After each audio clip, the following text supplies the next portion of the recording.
बहुत समय पहले आर्यावर्त के मध्य में एक घना और रहस्यमय जंगल था जिसे सभी नीतिवन के नाम से जानते थे। कहा जाता था कि इस जंगल में रहने वाला हर प्राणी समय के साथ जीवन की कोई न कोई गहरी सीख अवश्य प्राप्त करता था। इसी जंगल के बीचों बीच एक विशाल बरगद का पेड़ था जिसकी छाया में 4 अनोखे मित्र प्रतिदिन संध्या के समय एकत्र होते थे। इन 4 मित्रों में पहला था जंगल का राजा सिंह, जिसका नाम था वीरकेशर। वह अत्यंत शक्तिशाली, साहसी और गर्वीला था। दूसरा था सियार धूर्तक, जो बहुत चालाक और बुद्धिमान था, पर उसकी बुद्धि अधिकतर स्वार्थ से भरी रहती थी। तीसरा था कछुआ स्थिर बुद्धि, जो धीमा अवश्य था पर शांत, धैर्यवान और दूरदर्शी था। चौथा था कौआ दूरदर्शी, जिसकी तेज आंखें दूर दूर तक होने वाली हर घटना को देख लेती थी। एक दिन कौआ घबराया हुआ उड़ता हुआ आया और बोला कि पास के राज्य से मनुष्य शिकारी जाल और हथियार लेकर जंगल की ओर बढ़ रहे हैं। सिंह ने गर्जना करते हुए कहा कि उसे किसी से डर नहीं, क्योंकि वह जंगल का राजा है। कछुए ने समझाने की कोशिश की कि हर समस्या का समाधान केवल बल से नहीं होता, पर सिंह ने उसकी बात अनसुनी कर दी। अगले ही दिन सिंह सीधे शिकारियों के सामने जा पहुंचा। शुरुआत में शिकारी डर गए, लेकिन उन्होंने चालाकी से जाल बिछा दिया और सिंह उस जाल में फंस गया। वह जितना अधिक बल लगाता उतना ही अधिक उलझता चला गया।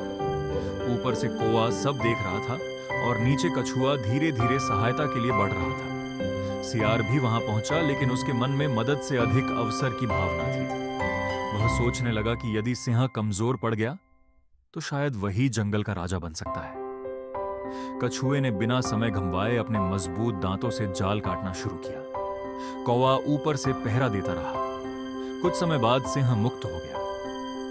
उस दिन सिंह को पहली बार समझ में आया कि केवल शक्ति ही सब कुछ नहीं होती, बल्कि मित्रों का सहयोग ही सच्ची ताकत है। सियार ने झूठा बहाना बनाया कि वह सहायता लाने गया था, लेकिन सिंह के मन में उसके प्रति संदेह का बीज पड़ चुका था। कुछ समय बीता और जंगल में भयंकर अकाल पड़ गया। नदियां सूखने लगी, भोजन की कमी हो गई और जानवर कमजोर होने लगे। सियार ने सुझाव दिया कि कमजोर प्राणियों की परवाह किए बिना केवल अपने अस्तित्व के बारे में सोचना चाहिए। कछुए ने शांत स्वर में कहा कि बलवान का धर्म होता है रक्षा करना, न कि शोषण।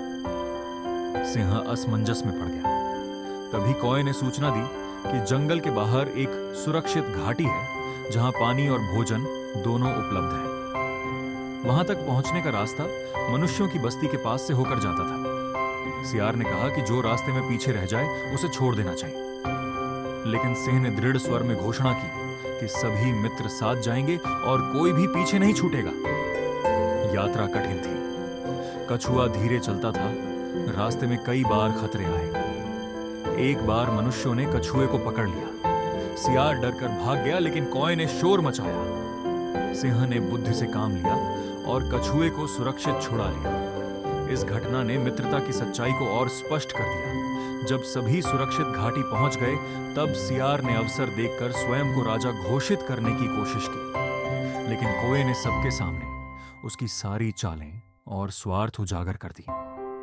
सिंह ने गंभीर स्वर में कहा कि जो बुद्धि नीति से रहित होती है वह अंततः विनाश का कारण बनती है। सियार को जंगल से बाहर निकाल दिया गया। इसके बाद सिंह ने निर्णय लिया कि अब जंगल में शासन केवल बल से नहीं, बल्कि नीति, सहयोग और न्याय से होगा।